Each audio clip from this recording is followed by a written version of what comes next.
السلام علیکم، میں ہوں رضا میکن، آپ دیکھ رہے ہیں IRK نیوز۔ آخرکار پاکستانیوں کی انتظار کی گھڑیاں ختم ہونے کو ہیں اور چند گھنٹے بعد پاکستان اپنے ایک عظیم لیڈر اور پاکستان کی سب سے بڑی جمہوری جماعت پاکستان تحریک انصاف کے بانی عمران خان کا دیدار کر سکے گی، اور عمران خان کے دیدار میں چند گھنٹے باقی رہ گئے ہیں۔ تو آئیے جانتے ہیں کہ عمران ریاض خان اس بارے میں کیا کہتے ہیں۔ شیر افضل مروت نے تو فوراً جواب دے دیا۔ شیر افضل مروت نے کہا جی میرے پاس بالکل پراپرٹی ہے اور میں نے اس کو باقاعدہ اپنے تمام ٹیکس ریٹرنز میں اور اپنے گوشواروں میں باقاعدہ بتایا ہوا ہے۔ 2018 سے لے کر اب تک سب جانتے ہیں 6 سال سے کہ میرے پاس دبئی میں ایک اپارٹمنٹ موجود ہے اور اس کو میں نے باقاعدہ ڈکلیئر کیا ہوا ہے۔ تو اگر اس طرح سب نے کیا ہوا ہے، فیصل واڈا نے، محسن نقوی نے، باقی سب نے، پھر تو کوئی پرابلم نہیں ہے۔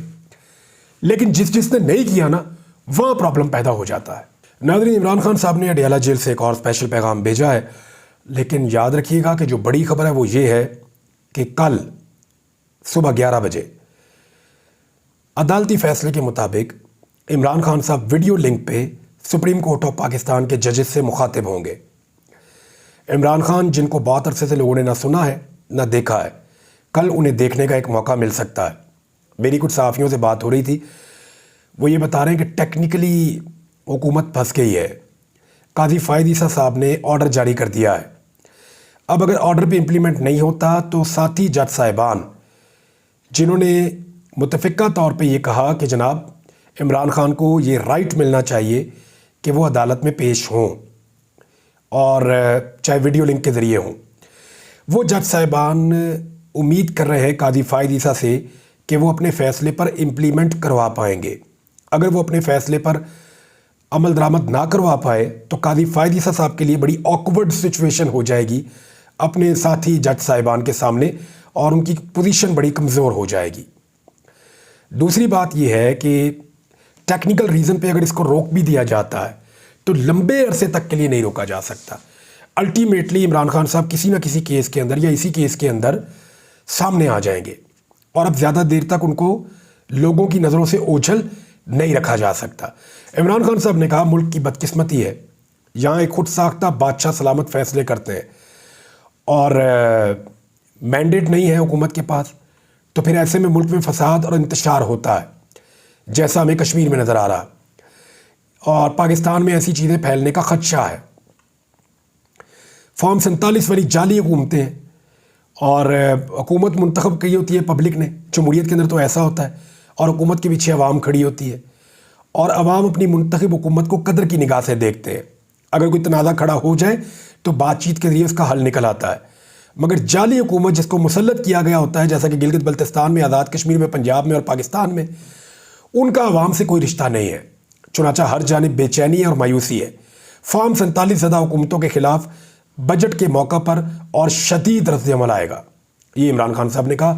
بہت ساری اور چیزیں بھی انہوں نے بولی، لیکن وہ چیزیں تقریباً ریپیٹ ہو رہی ہیں، کچھ باتیں انہوں نے نئی بھی کی ہیں، میں آپ کو بتاؤں گا۔ لیکن ایک اور بڑا اہم فیصلہ عمران خان صاحب نے کہا اور اپنی پارٹی کے رہنماؤں کو ہدایت کی ہے فضل الرحمان سے متعلق۔ انہوں نے کہا کہ جمعیت علماء اسلام فضل الرحمان صاحب کے خلاف بیانات سے ابھی رک جائیں اور ان سے رابطہ تیز کرنے کی ہدایت کی ہے۔ اور عمران خان صاحب نے وزیر اعلیٰ خیبر پختونخوا علی امین گنڈا پور کے مولانا فضل الرحمان سے متعلق حالیہ بیانات پر کہا کہ فضل الرحمان پر تنقید سے ابھی باز رہنا چاہیے۔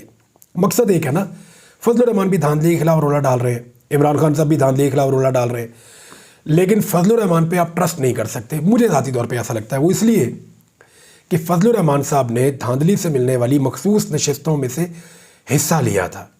اگر وہ سچی نیت کے ساتھ فضل الرحمان صاحب اس دھاندلی کے خلاف کھڑے تھے، الیکشن کمیشن کے اور نظام کے خلاف احتجاج کر رہے تھے، تو یہ جو بندر بانٹ تھی نا مخصوص اور اقلیتی نشستوں کی، خواتین کی مخصوص نشستیں اور اقلیتی نشستیں، ان میں جو بندر بانٹ تھی نا، فضل الرحمان صاحب کو اس کا حصہ نہیں بننا چاہیے تھا، لیکن وہ اس کا حصہ بنے، اور انہوں نے بتایا کہ ایکچولی وہ اسٹیٹس کو کے حامی ہیں، انہیں ان کا ڈیو شیئر نہیں ملا۔